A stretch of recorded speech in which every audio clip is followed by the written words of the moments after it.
अपनी शिक्षकों को राज्यकर्मी का दर्जा इसी महीने मिल जाएगा। राज्यकर्मी का दर्जा इन सभी को इसी महीने मिलेगा। 22 नवंबर को कैबिनेट में मोहर लगने की संभावना जाहिर की जा रही है। नई शिक्षक नियमावली का फाइनल ड्राफ्ट बनकर तैयार हो चुका है और कैबिनेट की मोहर के बाद ये अपने आप मूल स्वरूप में यानी कि सभी को ये राज्यकर्मी का दर्जा हासिल हो जाएगा। राज्य के 4 लाख नियोजित शिक्षकों को इसका फायदा। कैबिनेट की मोहर के बाद सक्षमता परीक्षा, जिन लोगों ने बीपीएससी की परीक्षा पास नहीं की है और वो नियोजित शिक्षक के तौर पर अपनी सेवा दे रहे हैं, उनके लिए एक विभागीय सक्षमता परीक्षा ली जाने वाली है और 10 दिसंबर के बाद इस सक्षमता परीक्षा की तैयारी की गई है। पास होने के बाद इन सभी को भी राज्यकर्मी का लाभ हासिल होगा। सहयोगी रजनीश हमारे साथ इस वक्त जुड़ गए हैं। रजनीश, ये बड़ी खबर, क्योंकि वो तमाम शिक्षक जिन्होंने बीपीएससी की परीक्षा पास नहीं की थी वो सब सक्षमता परीक्षा के लिए तारीख का इंतजार कर रहे थे, तो माना जाए कि अब उनका इंतजार खत्म होने वाला है।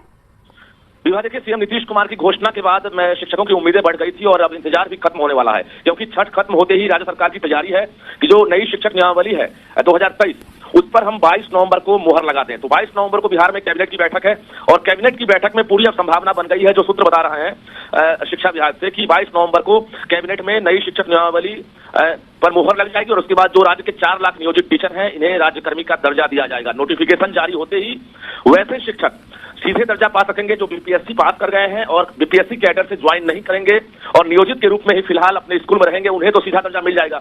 लेकिन जो बाकी 4 लाख नियोजित टीचर हैं उन्हें सक्षमता परीक्षा देनी होगी। यानी बिहार बोर्ड को यह जिम्मा मिला है और 10 दिसंबर के बाद कहा जा रहा है कभी भी परीक्षा की घोषणा हो सकती है और 31 दिसंबर से पहले यानी दिसंबर अंतिम में जो है रिजल्ट की भी तैयारी की गई है कि रिजल्ट भी जब इसी साल अंत तक दे दे और राज्यकर्मी का दर्जा दे दें, जिसके बाद वरीयता और स्थानांतरण, जो ऐच्छिक स्थानांतरण के साथ साथ जो वरीयता का लाभ है ये इन शिक्षकों को मिलेगा और ये लोग पूर्ण रूप से राज्य के कर्मी हो जाएंगे, सरकारी कर्मी कहलाएंगे। दूसरी तरफ बता दें आपको कि जो नियोजित टीचर बीपीएससी पास कर गए हैं उनमें अभी जो खबर आ रही है तकरीबन 30 से 35% वैसे टीचर जिन्हें लग गया कि बीपीएससी से हम वरीयता का लाभ नहीं उठा पाएंगे और जो पोस्टिंग हुई है काफी दूर कर दी गई है, ऐसे में वैसे टीचर जो है अब नियोजित के रूप में ही काम करना चाह रहे हैं, ये भी खबर आ रही है। तो उन शिक्षकों को सरकार ने फैसला लिया है कि हम सीधे राज्यकर्मी का दर्जा देंगे, यानी नोटिफिकेशन जारी होते ही उन्हें वो स्केल मिलने लगेगा, वो सक्षमता परीक्षा नहीं देंगे।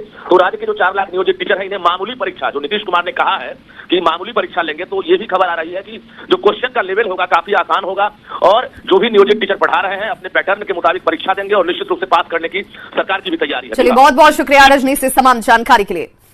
नियमावली पर मोहर लग सकती है। कल सुबह 10:30 बजे कैबिनेट की बैठक होगी जिसमें नई नियमावली को लेकर ड्राफ्ट फाइनल रूप से तैयार है। कैबिनेट में मोहर लगने के बाद सक्षमता परीक्षा होगी। राज्य के 4 लाख नियोजित शिक्षकों को राज्यकर्मी का दर्जा मिलेगा और पास करने के लिए 3 बार परीक्षा का मौका दिया जाएगा। बीपीएससी पास शिक्षकों को बिना परीक्षा दिए ही दर्जा मिल जाएगा। बीपीएससी पास शिक्षकों को बिना परीक्षा दिए ही उन्हें राज्यकर्मी का दर्जा मिलने वाला है। पद नाम बदलने को लेकर अभी संशय बरकरार है। विशिष्ट शिक्षक को लेकर शिक्षकों ने आपत्ति जताई थी। तो बड़ी खबर आपको बता रहे हैं, ये बड़ी जानकारी मिल रही है कि कल कैबिनेट की बैठक हो सकती है और इस बैठक में विशिष्ट शिक्षक नियमावली पर मोहर लग सकती है। आपको बता दें, जो सक्षमता परीक्षा की बात की जा रही थी वो लिया जाएगा जिसमें राज्य के 4 लाख नियोजित शिक्षकों को राज्यकर्मी का दर्जा। आप लोग वीडियो पूरा देख लिए होंगे कि उसमें क्या है, कैसे नहीं है, कैसे राज्यकर्मी का दर्जा आपको मिलने वाला है। नवनियुक्त शिक्षकों को सीधे राज्यकर्मी का दर्जा आज की कैबिनेट मीटिंग से मिल जाएगा और बाकी जो नियोजित शिक्षक है उनको एक सक्षमता परीक्षा देना होगा, उसके बाद उनको राज्यकर्मी का दर्जा मिल जाएगा। तो अब इससे साफ होता है कि जो सेकंड मेरिट में जो सीटें हैं वो बढ़ने वाली है, क्योंकि नियोजित शिक्षक अब इसके थ्रू जाना पसंद नहीं करेंगे, क्योंकि उनको त्यागपत्र देने के बाद ज्वाइनिंग मिलनी है और पे स्केल उनका कम हो जाएगा। उसके साथ ही साथ बहुत सारी चीज़ें जो ऑलरेडी जॉब में उनको मिल रही हैं वो चीज़ें नहीं मिल पाएंगी, वो सुख सुविधाएँ, और साथ ही क्या पता रिजाइन देने के बाद गवर्नमेंट जॉब वो बीपीएससी के थ्रू हो पाए कि नहीं हो पाए, इसकी गारंटी नहीं हो पा रही है। तो इसलिए वो लोग वहाँ पर जाना मतलब एक तरह से उचित नहीं समझ रहे हैं। वो लोग नियोजित शिक्षक पर ही रहेंगे और सक्षमता परीक्षा देकर के अपने आप को राज्यकर्मी का दर्जा दिलवा लेंगे और वो वहाँ से भी परमानेंट शिक्षक एक तरह से हो ही जाएंगे। तो एक तरह से देखा जाए तो अब सीटें बढ़ने वाली हैं इस कदर की। अब आज कैबिनेट मीटिंग का जो है 10:30 बजे से आज कैबिनेट मीटिंग होने वाला है, तो आप देखिएगा सब कुछ उसमें जो है अच्छा हो जाएगा और वहाँ पर फैसला मिलेगा 10:30 बजे जो है कि आपको क्या कैसे होना है, कब कितने बार आपका सेकंड मेरिट लिस्ट आएगा, कैसे उसका डिसाइड किया जाएगा, सब कुछ उसमें डिसाइड कर लिया जाएगा।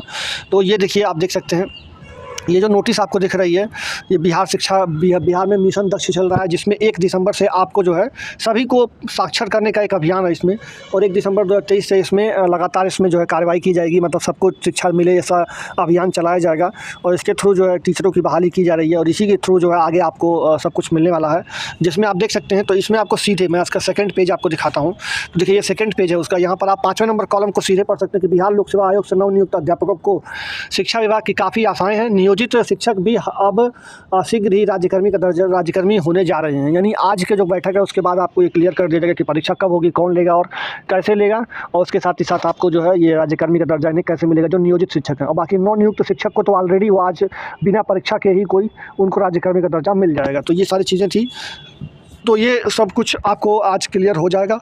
अब मैं आपको बता देता हूँ कि सीटों के बारे में और कट ऑफ के बारे में। तो जो कट ऑफ है वो आपको पहले आप सीट के बारे में देख लीजिए, फिर कट ऑफ मैं आपको बता देता हूँ। आपका अपने इस यूट्यूब चैनल पर हार्दिक स्वागत है। अभी का एक डाटा निकल कर आया है, आज के न्यूज़ का ये, इसमें लिखा है शिक्षक भर्ती की 1 सीट पर 5 दावेदार। यानी जो नया फॉर्म आया हुआ है, यानी जो आपका वैकेंसी आया हुआ है आपके 6 to 8 में, और आपके इसमें 9, 10, 11, 12 में जो आया वैकेंसी है, और 1 से 5 में प्राइमरी का भी वैकेंसी का तो फॉर्म चल ही रहा है, तो उसका डाटा तो अभी फ़िलहाल नहीं है यहाँ पे। तो ये जो है वैकेंसी 6 से लेकर के 12 तक में जो वैकेंसी आई है 1.22 लाख जो वैकेंसी है नई वाली BPSC TRE 2.0 वाला। तो इसमें तकरीबन 18 तारीख जो था वो लास्ट डेट था फ़ीस को जमा करके जो है मतलब एप्लीकेशन कंप्लीट तो करने का तो 25 तारीख तक है, लेकिन फ़ीस जमा जिसका होगा वही तो एप्लीकेशन कंप्लीट करेगा, जिसका फ़ीस ही नहीं जमा होगा वो एप्लीकेशन क्या कंप्लीट करेगा। तो यानी रजिस्ट्रेशन और निबंधन का जो लास्ट डेट था वो ख़त्म हो गया है। तो उसके मतलब उसके बाद जो है अब डाटा निकल के आया है कि आपका कितना फॉर्म भरा गया। तो देखिए अभी तक के हिसाब से अगर देखा जाए तो जो फॉर्म है वो 5,79,064 अभ्यर्थियों ने जो है रजिस्ट्रेशन किया है। लेकिन यहाँ पर अगर आप देखेंगे तो 5,72,636 लोगों ने पूरा जो है 17 तारीख तक जो भी लास्ट डेट थी वहाँ तक शुल्क को जमा कर दिया है। यानी एक सीट पर जो है तकरीबन 5,72,000 अभ्यर्थी हैं। यानी आप 6 लाख आप पकड़ लीजिए, तो 6 लाख से कम ही है, लेकिन आप 5 लाख पकड़ लीजिए, 5-5.5 लाख। तो इतने अभ्यर्थी हैं जो कि एक सीट पर आपको मिल रहे हैं। एक सीट पर आपको इतनी ज़्यादा वैकेंसी, मतलब इतने ज़्यादा लोग फॉर्म भरे हुए हैं, मतलब एक सीट पर 5 लोग करीब दावेदार बनेंगे। हालांकि 5 से ज़्यादा पड़ रहे हैं, लगभग 6 पड़ रहे हैं। तो एक सीट पर लगभग 6 लोग फाइट करेंगे एक सीट पर। वो एक्चुअली में 9, 10, 11, 12 की सीट बहुत ज़्यादा है। हालांकि 32,000 सीट ही है सिर्फ 6 से 8 वाले में। बाकी जो सीटें बचती हैं 1,22,000 में, वो सारी की सारी सीटें जो हैं वो 9, 10, 11, 12 का ही है। तो 1 से 8 तक में 1 से 8 बोल रहा हूँ, 6 से 8 तक में आपकी केवल 32,000 सीटें हैं। 32,000 में कुछ मेल हैं कुछ फीमेल हैं, फिर उसमें भी कैटेगरी है, फिर उसमें भी सब्जेक्ट वाइज है, तो अलग अलग कैटेगरी में बटेगा अलग। और अन्य राज्य वाले केवल जनरल की सीट पर फाइट करेंगे और जनरल से ही फॉर्म भरेंगे। तो ये सारी चीज़ें तो आपको पता ही होगा। बाकी जो पेपर का जो डेट है वो भी क्लियर कर दिया गया है। जो पेपर है वो 7 से 10 दिसंबर तक विभिन्न पालियों में आयोजित होगी, ऐसा जो है कंफर्म है। यानी पेपर के डेट में कोई चेंज नहीं होगा। यानी 7 से 10 के बीच में था वो वही डेट है और वही रहेगा, उसमें कोई दिक्कत नहीं है। दूसरी बात यह है कि लोग सोचे कि डेट बढ़ेगा, लेकिन यहाँ पर आप जान लें कि डेट नहीं बढ़ाया जाएगा। ये आपको मैं दिखा दे रहा हूँ, ये कहाँ लिखा हुआ है कि इसमें कोई भी, देखिए यहाँ पर लिखा है 2 दिनों तक चले मेंटेनेंस वर्क के विरुद्ध आवेदन करने की तिथि में पूरी तरह से विस्तार के इंतजार में अभ्यर्थी नहीं रहे। मतलब जो है विस्तार से, मतलब आप विस्तार यानी कि बढ़ाना, यानी डेट को एक्सटेंड करना। तो डेट को बढ़ाएंगे नहीं ये लोग किसी भी तरह से। जो 25 तारीख है वो वही रहेगा। तो आप लोग अगर फॉर्म ना भरे हो तो फिल कर दीजिएगा, मतलब अगर रजिस्ट्रेशन और एप्लीकेशन फॉर्म का फीस जमा कर दिए और फॉर्म ना भरो तो भर दीजिएगा। बाकी 1 से 5 वाले तो पेमेंट करके फॉर्म भर सकते हैं अभी भी। तो ये प्रक्रिया जो चल रही है वो चलती रहेगी। तो बाकी आप लोग का जो भर लिया, बाकी आप लोग वीडियो आगे का देखिए। इससे पहले मैं आपको एक बात बता दूँ, देखिए आपके पास टेलीग्राम तो होगा ही, आप यूज़ करते होंगे। टेलीग्राम के ऊपर में यहाँ पे सर्च बटन होता है, इस सर्च बटन में सर्च कीजिएगा @ऑनलाइन ट्रैकवे। स्पेलिंग देखिए, आपको ऑनलाइन ट्रैकवे की स्पेलिंग यहाँ मिल जाएगी। इसी स्पेलिंग को लिख करके आप सर्च कर दीजिएगा। जैसे ही सर्च करेंगे आप यहाँ पर, तो आपको ये वाला ग्रुप मिल जाएगा। आप इस ग्रुप में जैसे ही आएंगे, आपको यहाँ पर बिहार शिक्षक से रिलेटेड जितनी भी चीज़ें होती हैं मैं यहाँ पर टाइम टू टाइम डाल देता हूँ, और यहाँ पर बहुत सारे लोग जुड़े हुए भी हैं ऑलरेडी। तो जो भी ये वीडियो बनाने में तो मान लीजिए लेट लपेटी हो जाती है, कभी 1 घंटा बाद बन पाता है, कभी 2 घंटा बाद बन पाता है, कभी 1 दिन बाद बन पाता है। और यहाँ पर क्या है, तुरंत अपडेट कर देता हूँ, मतलब तुरंत जैसे ही मुझे मिला मैं यहाँ पर तुरंत डाल देता हूँ। तो आप यहाँ पर तुरंत अपडेट पा सकते हैं। तो यहाँ पर आकर के जरूर जुड़ जाइएगा आप लोग। तो फ्रेंड्स, जो अभी मैं आपको एक दिन 2 दिन पहले मैं आपको ये वाला दिखाया था, तो ये जो चार्ट वो था, हालांकि इसको बनाया तो था किसी थर्ड पर्सन ने, बट ये जो भी बनाया है इसमें सीट की जानकारी बिल्कुल सही लिखी गई है। तो ये प्राइमरी के लिए केवल है, न कि ये टोटल है। पहली बात तो ये है कि ये सिर्फ प्राथमिक का है, 1 से लेकर के 5 वाले तक का है। बाकी 9 से लेकर के 12 वाले तक का अभी सीट बहुत ज़्यादा खाली है, जो कि बहुत ज़्यादा खाली हो भी रहा है। किसी के पास एस्टेट नहीं है, किसी के पास बीएड नहीं है, तो किसी के पास कुछ नहीं है। ज़्यादातर लोगों के पास तो एस्टेट ही नहीं है, तो वही लोग सेलेक्ट होकर के गए। तो यहाँ पर जो अगर आप देखेंगे तो यहाँ पर आपको ये जो सीटें हैं, तो ये सारी सीटों में जितना रिजल्ट अलॉट किया गया था, जितने लोग स्टूडेंट वहाँ पे मिले हैं और जितना वैकेंट सीट है। अब मैं जो सीट अलॉटमेंट है, जैसे मान लीजिए यहीं की बात हम कर लें, यहाँ पर अगर मैं आपको बात कर लेता हूँ, देखिए शेखपुरा की बात अगर हम कर लेते हैं, तो यहाँ पर 1075 लोगों को जो है रिजल्ट दिया गया था, जिसमें से 1,74,000 लोगों को सीट अलॉट कर दिया गया। 101 सीट अभी भी वैकेंट है। तो जो ये 174 लोग को जो सीट अलॉट हुआ है मेरे भाई, ये फर्स्ट मेरिट में जो है, जैसे फर्स्ट एक तरह से फर्स्ट ट्रेनिंग कह सकते हैं आप, तो फर्स्ट ट्रेनिंग में हुआ था। इसी तरह से सेकेंड ट्रेनिंग में हुआ था। तो हर बार के हर फेज़ में अलग अलग सीटें बाहर आएंगी। ये फर्स्ट वाले की हैं, ये जितनी भी सीटें लिखी हुई हैं, ये फर्स्ट ट्रेनिंग के समय में जो सीटें बच गई थी, वो वाली सीटें यहाँ पर दी हुई हैं।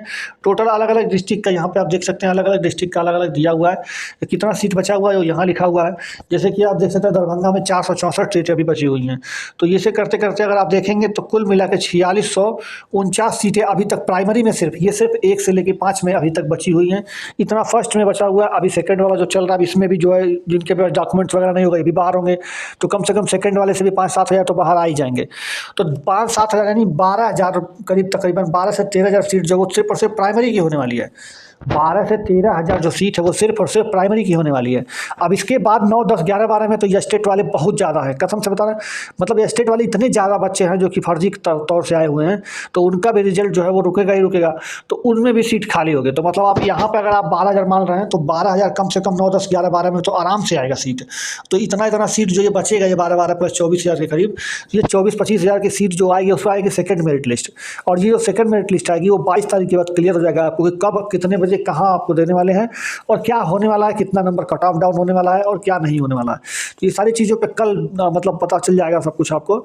और दूसरा बात मैं आपको बता दूं कि जो इसमें कट ऑफ की बात है भाई, तो जो कट ऑफ समझ लीजिए, जैसे कट ऑफ जो है जितना भी आपका गया रहा हो, मैं ये नहीं कह रहा हूँ कि कट ऑफ की क्या बात है। देखिए, मान लीजिए आपके कट ऑफ की मैं बात कर लेता हूँ, तो कट ऑफ आपका जितना भी गया, जैसे मान लीजिए अगर आपका कट ऑफ 60 नंबर गया था, तो आप उसमें से कम 3 नंबर तो डाउन कर ही लीजिए। इतने वालों का तो हो जाएगा, इतने वालों का तो हो ही जाएगा। बाकी अगर हो सकता है तो मतलब इससे कम भी जा सकता है, लेकिन इतना तो आपको मान लीजिए 3 नंबर वालों तक का तो हो जाएगा। अगर इतनी सीटें आ गई तो 3 नंबर वाले तक तो हो ही जाएंगे। वहीं अगर मान लीजिए आपका 57 नंबर है, तो 57 नंबर है, तो इसमें भी आप 3 नंबर कम कर सकते हैं 54 नंबर तक। मतलब 60 वाले आप मान के चलिए 57 नंबर तक, 57 नंबर वाले 54 नंबर तक। तो मतलब हर जो भी आपकी कैटेगरी लगती हो, उसमें जो भी आपकी कट ऑफ बनी हो, कट ऑफ से आप 2-3 नंबर अगर आप निकाल कम है, मार्क्स नीचे है, तो आपका तो कंफर्म है कि मतलब आ ही जाना है लिस्ट में नाम सेकंड वाले में। तो ये चीज़ तो हो गया। बाकी 9-10 वाले में जो है वो मेरिट और भी कम जा सकती है, क्योंकि 9, 10 और 11, 12 अभी फ्रेंड्स मैं आपको बता दूं कि जिसका रिजल्ट 9-10 में हुआ है, उसका रिजल्ट 11-12 में भी है। ये भी आप समझ लीजिएगा कि जिस छात्र का रिजल्ट 9-10 में हुआ है, उस छात्र का रिजल्ट 11-12 में भी है। तो क्या वो कोई 9-10 में जाएगा? नहीं जाएगा ना, वो 11-12 में ही ज्वाइनिंग लेगा। क्यों? 9-10 की सीटें बहुत सारी ज़्यादा इसी से खाली हो जाएंगी, क्योंकि वो वाला बच्चा 11-12 में चला जाएगा, ना कि 9-10 में जाएगा। तो यहाँ से 9-10 की कट ऑफ और ज़्यादा गिरने की चांसेस है। यहाँ पे 5 से 7 नंबर गिर सकता है 9-10 से कट ऑफ, यानी 9 से 10 वाले में जो है जिनका भी होगा उसका 5 से 7 नंबर हो सकता है। हालांकि 11-12 वाले में ज़्यादा गिरने के चांसेस नहीं, क्योंकि वहाँ पे जो भी होंगे वो सिलेक्शन लेंगे, तो फिर भी यहाँ पे 2-3 नंबर गिर सकता है। लेकिन 5-9-10 वाले में सबसे ज़्यादा गिरेगा, जबकि 5 से 7 नंबर तक गिर सकता है। बाकी प्राथमिक में और 11-12 में 2 से 3 नंबर तो पक्का है, बाकी कुछ भी हो सकता है। तो कल तक का वेट करिए फ्रेंड्स, और वीडियो को देखते रहेगा, वीडियो को लाइक करिएगा, चैनल को सब्सक्राइब करिएगा। हम मिलेंगे अगले वीडियो में। जय हिंद, जय भारत, धन्यवाद। और आपको कैसे ऐप को डाउनलोड करना है, उसमें अपना खाता बनाना है, अकाउंट बनाना है, और अकाउंट बनने के बाद आप अर्न एंड रेफर ऑप्शन पर जाकर अर्निंग कर सकते हैं। मैं आपको अर्निंग का भी प्रूफ आपको दिखाऊंगा। चलिए वीडियो को शुरुआत करता हूँ। मैंने अपने डिस्क्रिप्शन में आपको लिंक दिया है। देखिए, ये डिस्क्रिप्शन में मैंने कुछ इस तरह से लिंक दिया, आप उस पर क्लिक करेंगे तो इस तरह से आपका ऐप डाउनलोड हो जाएगा। ऐप डाउनलोड होने के बाद खुलेगा कुछ इस तरीके से। नीचे जो है साइन अप वाले जो अकाउंट बना है, उसमें आप क्लिक करेंगे, अपना मोबाइल नंबर डालिएगा। यहाँ पर नीचे रेफर कोड में, मेरा रेफर कोड जो आपको स्क्रीन पर दिख रहा है, आप जरूर डालिएगा, क्योंकि ये रेफर कोड इस्तेमाल करेंगे तभी आपका कूपन होगा एक्टिव। फिर उसका ग्रांट परमिशन करने के बाद आगे बढ़ जाइएगा। फिर यहाँ पर आपका मोबाइल नंबर वेरीफाई करेगा थोड़ी देर में। फिर वेरीफाई होने के बाद आगे बढ़ जाएगा। यहाँ पर अपना डिटेल, अपना नाम रखिएगा, और आप जो रेफरल कोड मेरा ये वाला है जो आपको स्क्रीन पर दिखाई वाला, लिख करके आगे बढ़ जाएगा। फिर आप कोई भी अपना जीमेल आईडी कोई भी चुन लीजिएगा जो आपको चाहिए।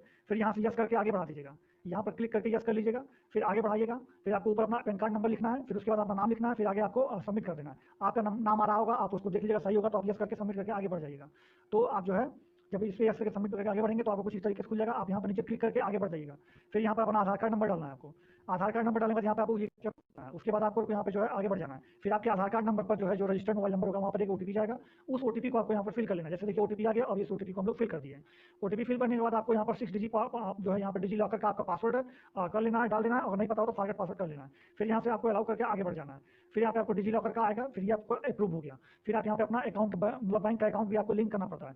तो यहाँ पे आपका भी पैसा नहीं लगता, लेकिन सिर्फ आपको लिंक करना है। फिर आप बाद में इसको इंस्टॉल कर दीजिएगा आपको जब आप कमा लीजिएगा अपना पैसा। तो फिर यहाँ पे आपको अपना बैंक वगैरह चुन करके आपको आगे बढ़ जाना कि कौन से बैंक में खाता है। फिर यहाँ पे आप अपना अकाउंट नंबर वगैरह डाल दीजिएगा और अपना एफएससी कोड डाल करके लिंक एक बैंक अकाउंट करके आप आगे बढ़ जाइएगा।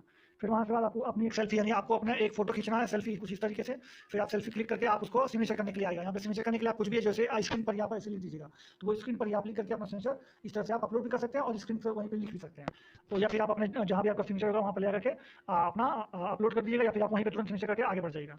फिर उसके बाद यहाँ पर आपको जो है इस तरह से अपना कुछ एनुअल इनकम बताना होगा। आपका 0 रुपया तो 0 रुपया बता दीजिएगा। फिर यहाँ से आपका जो भी आप काम करते हो वो बता दीजिएगा। सेल्फ एम्प्लॉयड हो, स्टूडेंट हो तो स्टूडेंट लिखिएगा, जो भी होगा आपका वो लिखिएगा। उसके बाद आगे से नेक्स्ट कर दीजिएगा। फिर नेक्स्ट करने के बाद आप जो है आगे बढ़ जाएगा। फिर यहाँ पे अपना मेल चुन लीजिएगा। यहाँ पे अनमेरिड या मैरिड जो होंगे वो चुन लीजिएगा। यहाँ पे आपका मंथली फंड चाहिए, फिर क्वार्टरली चाहिए, भी आप चुन लीजिएगा। फिर उसके बाद आपका अकाउंट कुछ इस तरीके से फिर वहाँ पे लिखेगा आई कन्फर्म, वो पर क्लिक करेगा आई कन्फर्म पे। फिर यहाँ पे नीचे आधार कार्ड नंबर लिख करके इसको वेरीफाई करना होगा। आधार कार्ड पे फिर से एक बार ओटीपी आएगा। ओटीपी सबमिट करने के बाद आपका अकाउंट खुल चुका होगा कुछ इस तरीके से। सामने होगा आप इसमें जो है मैं आपको दिखाता हूँ। मेरा पहले से अकाउंट बना हुआ है और अन्य करके जहाँ पे आप करके आप देखेंगे तो ये आपको खुल जाएगा। इस तरह मेरे वाले में आपको देख सकते हैं। तो आप इसमें शेयर लिखा हुआ है, इसमें शेयर करके अपने माता पिता भाई बहन दोस्त यार फ्रेंड्स आपके सबके जितना भी पड़ा हुआ है ये पैसा मैंने वहीं से कमाया। इससे ज्यादा मैंने यहाँ पर यहाँ किया है, प्रोडक्ट करता है। ये सारा पैसा मैंने वहीं से किया। आप भी कर सकते हैं। जैसे कि आपको दिखाऊं तो देखिए यहाँ पर आपको यहाँ पर मैंने 500 रुपया किया था। उसके बाद आपको दिखाऊं 750 रुपया मैंने 3 बार दिया है। यहाँ पर देख सकते हैं 750 मैंने वहीं से दिया। फिर मैं आपको दिखाऊं ये भी मैंने 750 ये भी मैंने आपको दिया था। उसके बाद मैं लास्ट में 20 तारीख को आपको